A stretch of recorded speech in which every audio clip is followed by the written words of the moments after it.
So, our top story this morning, the leaders of South Korea, China and Japan are likely to meet toward the end of the year for a three-way summit, but a one-on-one sit-down between President Moon Jae-in and Japanese Prime Minister Shinzo Abe may not be on the cards this year, given the worsening ties between the two neighbors. Our Soo-young starts us off.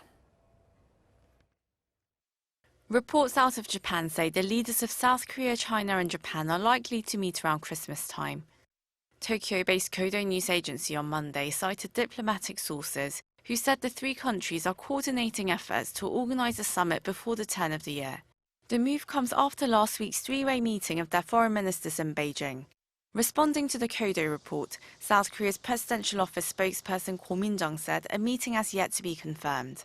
While bilateral summits usually take place on the sidelines of the three-way leaders meeting, observers say a meeting between the South Korean and Japanese leaders may not materialize this time around.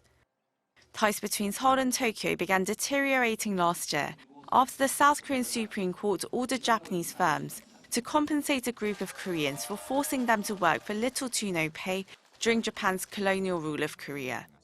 Japan opposed the ruling, insisting the case was closed after a 1965 treaty normalizing South Korea-Japan ties.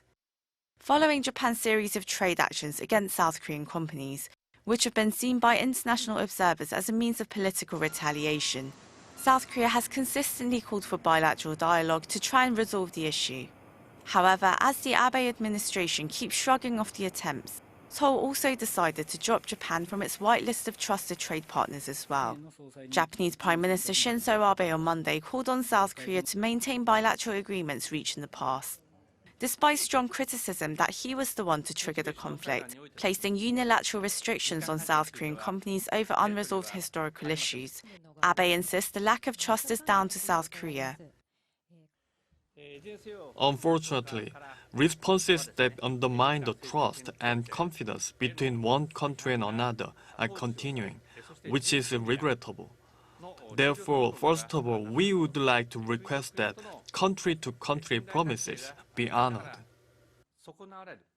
He said the South Korean government's recent decision to end Jaesomia, a bilateral intel-sharing pact with Japan, shows Seoul continues to breach trust with Tokyo.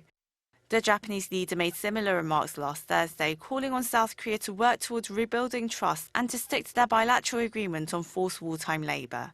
Soo-young, Arirang News.